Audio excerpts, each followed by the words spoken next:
আম্মা বলেন পড় রে সোনা, আব্বা বলেন মন দে, পাঠে আমার মন বসে না কাঁঠাল চাপার গন্ধে। আমার কেবল ইচ্ছে জাগে নদীর কাছে থাকতে, বকুল ডালে লুকিয়ে থেকে পাখির মতো ডাকতে। সবাই যখন ঘুমিয়ে পড়ে কর্ণফুলীর কূলটায়, দুধ ভরা ওই চাঁদের বাটি ফেরেশতারা উল্টায়।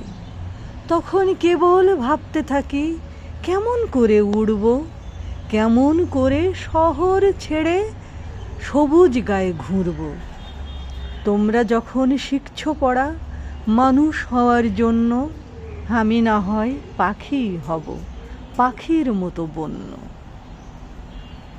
কবিতার নাম পাখির মতো, লিখেছেন আল মাহমুদ।